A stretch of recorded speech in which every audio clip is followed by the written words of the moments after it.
Vous avez été nombreux à nous demander de vous proposer une émission sur le métier d'influenceur. Qui est influenceur, qui ne l'est pas? C'est ce qu'on va voir aujourd'hui dans notre émission.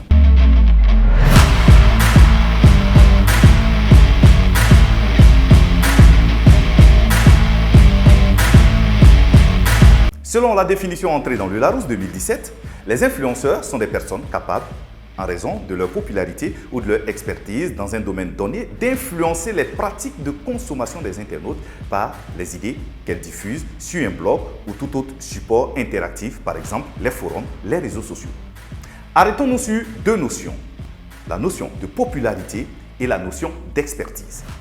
La popularité ne donne pas tout son sens à l'influenceur tout en sachant que vous pouvez avoir de l'audience et avoir un mauvais reach sur les réseaux sociaux. D'autant plus que d'ailleurs, la popularité, elle s'achète sur les réseaux sociaux. L'expertise, quant à lui, donne tout son sens au mot influenceur. On n'a pas forcément besoin d'être très populaire sur les réseaux sociaux. Vous pouvez travailler sur ce qu'on va appeler une niche. Il y a ceux qui se spécialisent dans un sujet de niche et s'adressent à un groupe cible très spécifique. Par exemple, prenons le cas des sacs à main. Je m'explique. Vous avez des vendeurs de sacs, sacs en tout genre, sacs à main, sacs de couchage, sacs d'école, sacs de voyage, autant de sacs qu'il y en a.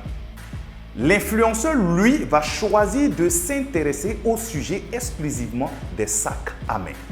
Ainsi donc, il va mûrir, il va faire grandir une communauté qui se passionne pour les sacs à main. Ainsi donc, lorsque l'influenceur va décider d'aborder la prochaine collection de sacs à main, il y a une communauté fidèle qui va donc s'intéresser et lui, l'influenceur, va donc pouvoir influencer le comportement d'achat parce que, en fait, au finish, il faudrait que les entreprises l'entreprise qui commercialise les sacs à main puisse donc vendre ces sacs à main. Ainsi donc, cette entreprise va s'intéresser à cet influenceur qui aura la possibilité d'influer sur le comportement d'achat de sa communauté. C'est ainsi donc que prend tout son sens le métier d'influenceur. Aussi, en plus d'être passionné par une thématique, la mode par exemple, dont on parlait tout à l'heure, vous avez aussi le sport, la beauté, la culture, les livres, même le cinéma, la gastronomie, autant de sujets. Vous pouvez même parler d'écologie, vous pouvez même parler de technologie. Il faut savoir en parler, la rendre intéressante, pour ne pas dire captivante.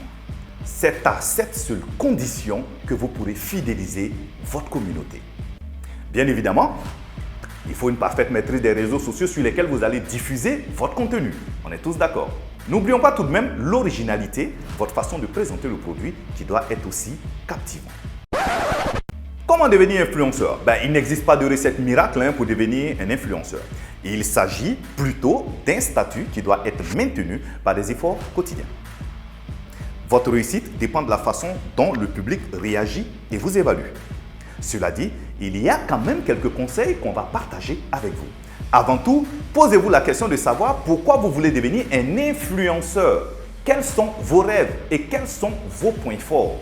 Dans cette optique, vous devez choisir un sujet spécifique qui est aussi votre passion. Si vous ne maîtrisez pas forcément le projet, faites-vous former. Gardez également à l'esprit que devenir un influenceur peut être un travail à temps plein qui demande beaucoup de temps et d'efforts. Une fois que vous avez trouvé un sujet dans lequel vous souhaitez vous spécialiser, vous devez également suivre de près la concurrence parce que n'oubliez pas que vous n'êtes pas le seul influenceur dans le domaine. Il y a d'autres influenceurs également qui existent. Alors, comment ils fonctionnent? Vous avez la possibilité de faire cette veille technologique surtout pour savoir quelles sont les dernières tendances, les dernières innovations et les dernières évolutions dans le monde que vous aurez choisi. Alors, avant de vous réclamer influenceur, posez-vous cette question. Ai-je la capacité d'influencer ma communauté? Si oui, vous l'êtes. Sinon, vous êtes tout simplement un YouTuber, un Facebooker, un TikToker, un Instagrammeur et bien d'autres.